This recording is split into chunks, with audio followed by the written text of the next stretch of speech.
I really wish that I could not do this match reaction, not turn up, a bit like Manchester United did just there against Newcastle. 2 games in a row at Old Trafford where we've been humiliated, defeated, that's ended with the away fans sarcastically cheering every pass. Mullered by City and their strongest team. Taken apart and demolished there by Newcastle and their second string, third string team? I don't even know. Man United, yeah, we made changes, but everybody looking at the starting 11, I think universally were like, good, I like the changes, I like the setup.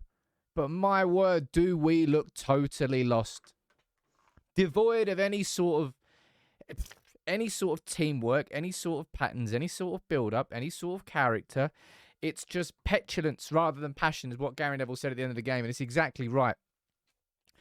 That's 5 defeats out of 8 at Old Trafford this season.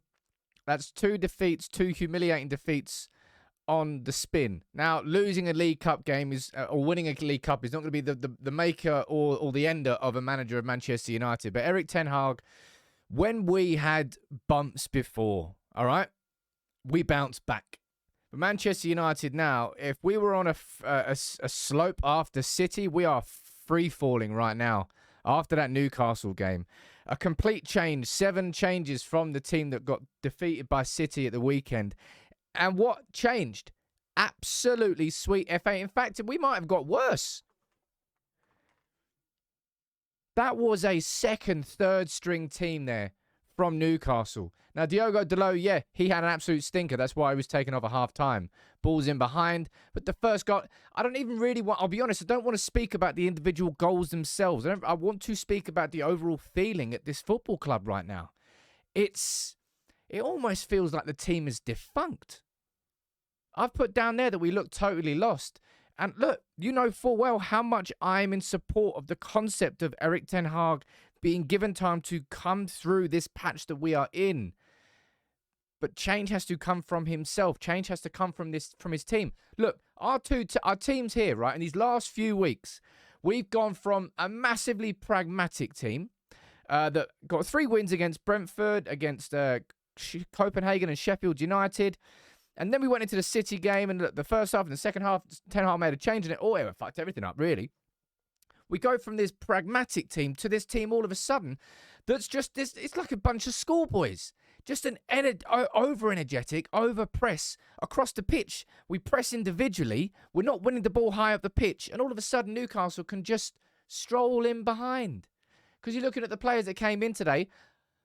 Oh, my God. Casemiro. I mean, I'm not surprised. It's what we've seen all season long from Casemiro. Looks totally lost. Mason Mount.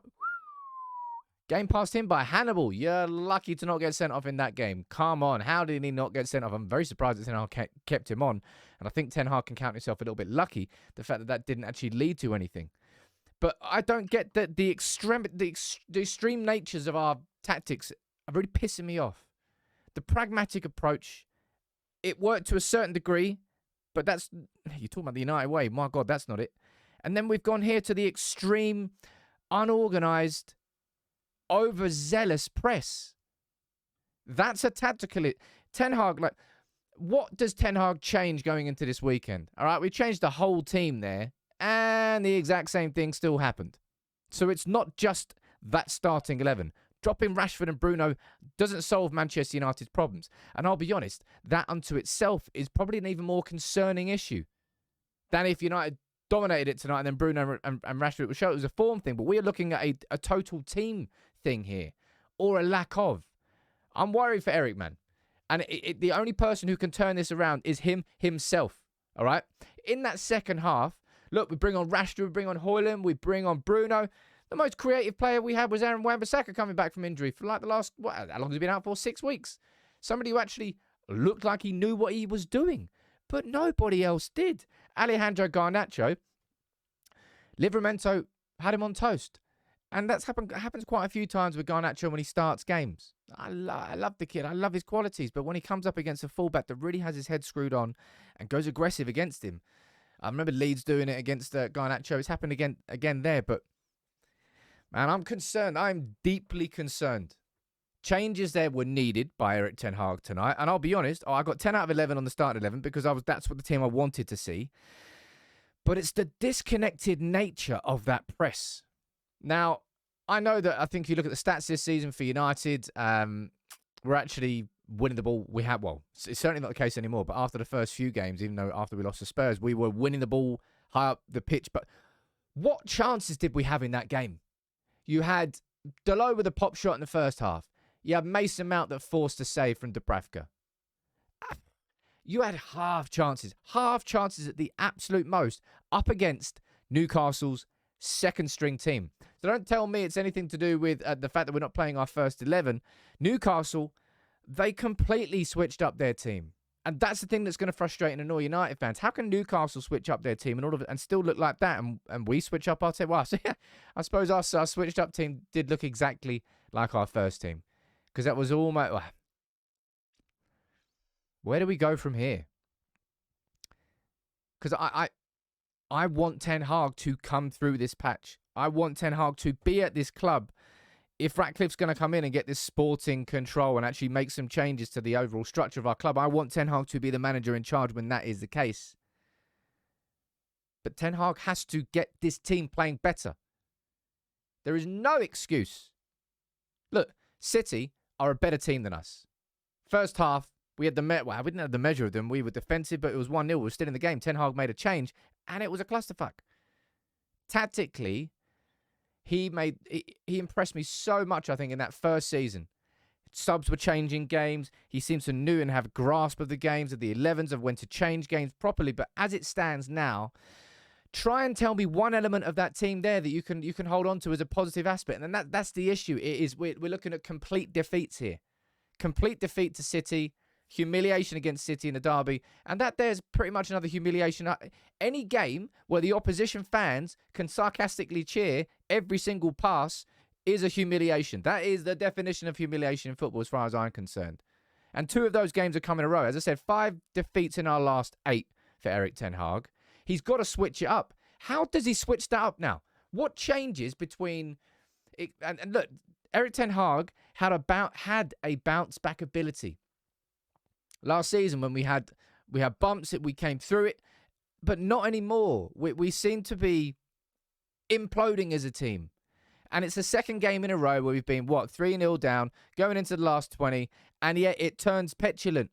Sergio Reguilon kicking the ball away. Amrabat nibbling, getting the yellow card. Casemiro and Hannibal in the first half, because they were overzealous, because of that style of press. It's like the pragmatic approach doesn't work. The aggressive... Where's the balance in the middle? And the balance and control are 2 words that I was convinced that we were going to see more of this season. That's what I expected from a Ten Hag team. To progress from where we were last year, we would get more balance and control.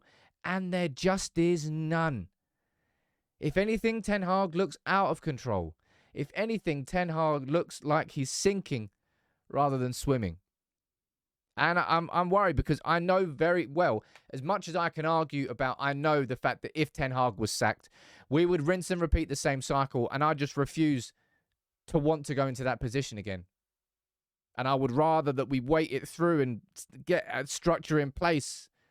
However, I know full well that football is a results-driven business. And I know full well that if Erik Ten Hag cannot stop the tide, and I expect... You expected a response between City and that game there in Newcastle. But it was almost like it may as well have been a 180-minute game. The same things continued with a different 11. The same lack of patterns in the build-up continued. The same... Wow, it's just the aggressive press. I know the aggressive press should never be the single outlet for your creativity. That should be supplementary. You getting chances because you won the ball back with an aggressive press should be an addition, not the only way you attack. And that's Manchester United right now. Man, Ten Hag, I don't have an answer. Truly, I do not have an answer. I expected there to be a response there tonight from United. And if anything, it was just another continuation of what we saw at the weekend. It's bad right now. It's bad.